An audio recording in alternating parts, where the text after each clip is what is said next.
Alrighty, welcome back everyone. We are in, of course, the last couple of weeks of July now, and given that Indiana Jones 5, The Dial of Destiny has been at a standstill of around $305 million worldwide at the box office, which by the way is a complete failure on Lucasfilm and Disney's end. We know that the media outlets out there are trying to spin things around, that Lucasfilm broke even with Indiana Jones 5. That's not even close to true, guys, just to let you all know, because you gotta actually factor into the fact here that they don't get all of the revenue because the movie theaters do take a pretty big cut out of whatever ticket is sold.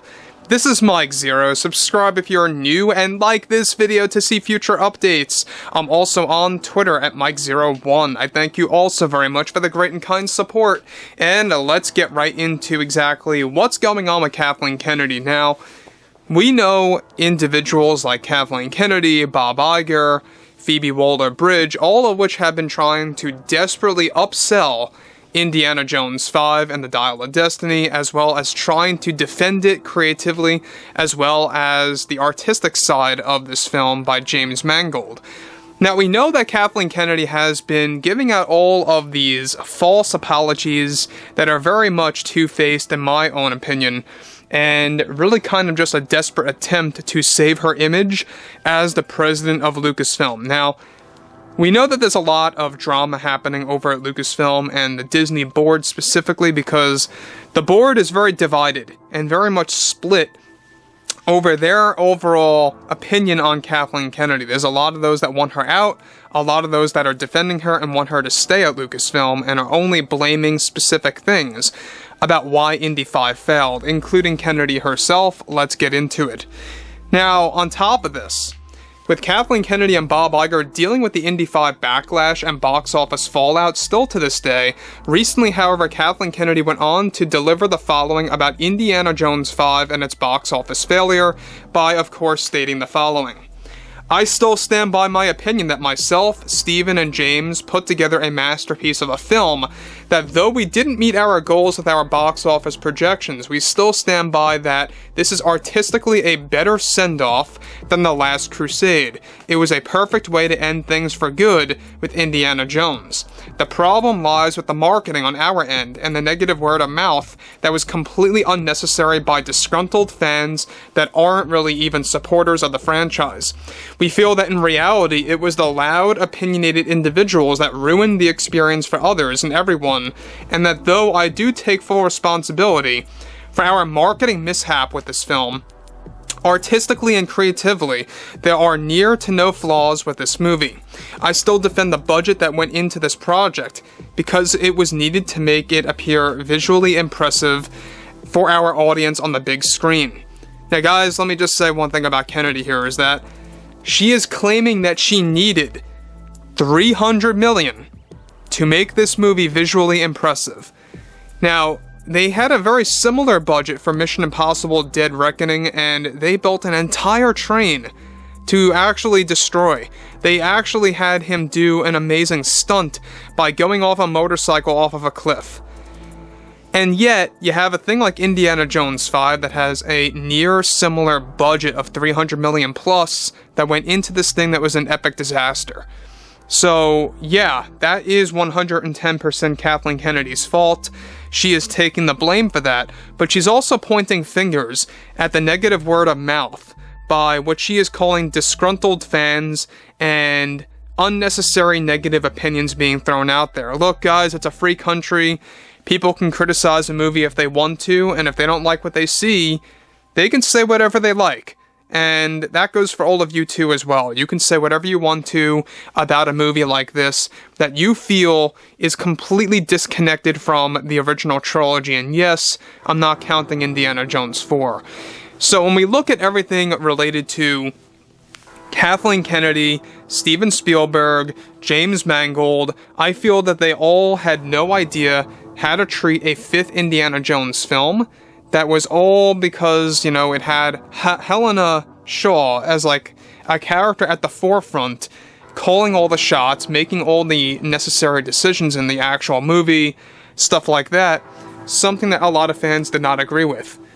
Now, further, alright, she goes on to elaborate, we will take our failure with this film and provide it with a bigger success down the road with another project related to perhaps Star Wars or even an Indiana Jones sequel or spin-off, which we are still discussing here at Lucasfilm. I won't take responsibility, however, for the storyline of this film being heavily flawed, because that's just not the case on our end. We feel we are in a very similar situation with our Han Solo film. A very well-created story, but with a lack of judgment on our end on how to market it properly. I have no regrets with this film creatively, and to those that are loud and opinionated are the true source of the problem at hand, with fandoms like this that makes it so hard for our creators such as directors, writers, and producers. We ask for everyone to take the chance to see Indiana Jones and the Dial of Destiny while you can. Thank you all for your time. Now, I don't know about you guys, but this is a mixture of her trying to save her image, trying to beg for ticket sales, and really playing the victim card, saying, oh, it was my fault, it was my fault that we had a marketing mishap, but it wasn't necessarily my fault also, because we had a lot of disgruntled fans, so that's the true problem as to why this movie failed. That's basically what she's saying. It's a sum of all of that. Now, we know that Kathleen Kennedy says whatever she has to say to boost her image, to boost her overall support from fans, and what to expect next. The fact that she's going as far to say that there's still an Indy 5 sequel or a spin-off being talked about over at Lucasfilm is just ludicrous. It is pure idiocracy, and it just goes to show you that Lucasfilm has no idea what they are doing. Now, guys, I've said this multiple times, and I know it's a little repetitive, but I do not believe at all that we are going to see an Indiana Jones 5 spin-off, let alone a sequel. It's just not happening. Not going to happen. You're not going to get Helena Jones, as I like to call her. You're not going to get Teddy. You're not going to get anything like that, ever. It's not going to happen. Yes, it can remain in development for years. Yes, they can talk about it all they want to, just as they did with the Rian Johnson trilogy. Look what happened to that. And look what happened to Rogue Squadron, and how they are desperately trying to revive that, by the way, to compete against Tom Cruise's Top Gun, which is desperate. But at the same exact time, we know that Indy 5 will never have a sequel, it will never have a spin-off, because this was an epic disaster.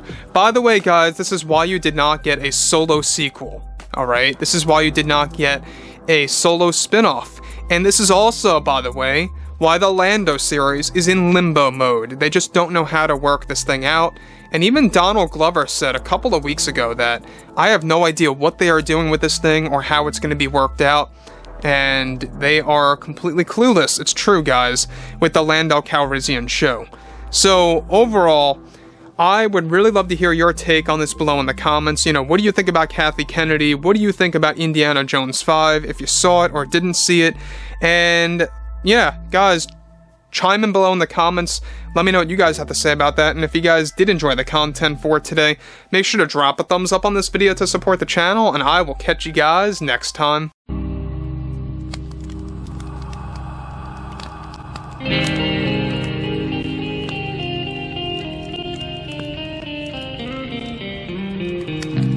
Gun in hand, we are alone again. No, I'm not the one from night